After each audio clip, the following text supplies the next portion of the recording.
ኤፍሬም እንግዲህ ወደ ሄርሜላ ወንድም ቤት ሄዶ ሄርሜላ የቤቷ ውስጥ አብርሃም ስለሌለ የወንድሟ ቤት የደበቀችው መስሎት እንግዲህ እዛ ሂደው አብርሃምን እየፈለጉት ነበረ። አብርሃምም እንግዲህ አልተገኘም። ይሄም ማለት ምንድነው?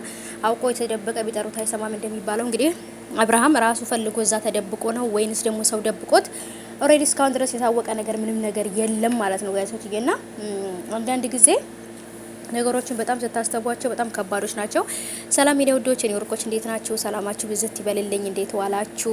ሰላማችሁ ብዝት ይበልልኝ፣ በሰላም ያውላችሁ እያልኩኝ ወደ ገደለው ስገባላችሁ እንግዲህ በዚህ ሰዓት ላይ ያው አዲስ ቪዲዮ ተለቋል። የሄርሜላ ወንድም ቪዲዮ ለቋል። እንግዲህ ይሄም ነገር ምንድነው የተፈጠረው? እነ ኤፍሬም እንግዲህ ወደ ወንድሟ ቤት ሄደው ነበረ።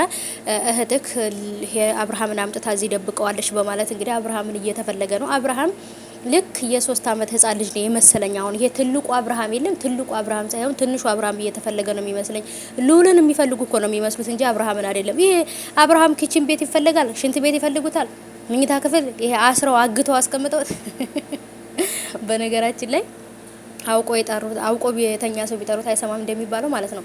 አውቆ የተደበቀም ሰው እንደማይገኘው ሁሉ አብርሃምም ደግሞ አውቀው ነው በቃ ይሄን ነገር እያደረጉ ያለው። ስለዚህ ዝም ብሎ ተቀምጠው ሊጠብቋቸውና መጨረሻው ሊያዩ ይገባል ብዬ አስባለሁና እነሱ ነገሮችን እንደዚህ ባደረጉት ቁጥር እነሱ ነገሮችን ባጠላለፉት ቁጥር ነገሮች እየባሱና እንዳይፈቱ እየሆኑ ነው የሚሄዱት ብዬ አስባለሁና በእርግጥ እየተፈጠረ ያለው ነገር ከባድ ነው።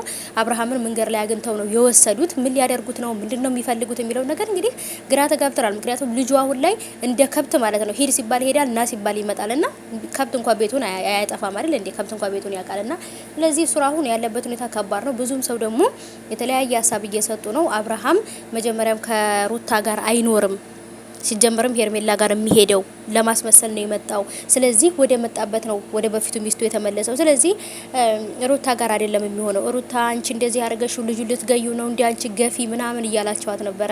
ይህንን ቃል የተናገራችሁበትን ቀን ትረግማላችሁ፣ ታፍሩበታላችሁ በተናገራችሁበት ማለት ነው። ለምን አብርሃም ዙሮ የሚኖረው ከሩታ ጋር እንደሆነ መጨረሻ ላይ ከሩታ ውጪ ወደ ሌላ ቦታ ሄዶ መኖር እንደማይችል በደንብ አድርጋችሁ ታውቃላችሁ እናንተ ማለት ነውና ስለዚህ ለሚያልፍ ቀን ብላችሁ መጥፎ ነገር አትናገሩ ነው ምለው። ኤፍሬምም እንግዲህ በየሄደበት ቦታ ሄዶ ወንድሙን እየፈለገው ነው። ወንድሙ ያለበትን ቦታ ለማወቅ እየጣረ ነው ማለት ነው። ኤፍሬም እንግዲህ ይገኛል አብርሃም ብለን እናስባለን። ምክንያቱም አሁን ላይ አብርሃም በራሱ እያዘዝ አይደለም፣ በቃ በሰዎች አይምትን ላይ ነው እየሄደ ያለው በሰዎች ሀሳብ ላይና መጨረሻ ላይ ግን ይሄ ልጅ ከተሻለው በኋላ በራሱ መወሰን ከጀመረ በኋላ ግን እኔን አያድርገኝ የዛን ጊዜም ሄርሜላና ቡችሎቿ የሚደበቁበት ነው የሚጠፋቸው ብዬ አስባለሁ። ብቻ ለኛ ተመችቶናል። አሪፍ አይዲያ ነው፣ ቀጥሎበት። አዳዲስ ነገር ስታመጡልን ለኛ ራሱ ጥሩ ነው። ይሁን ስሩ።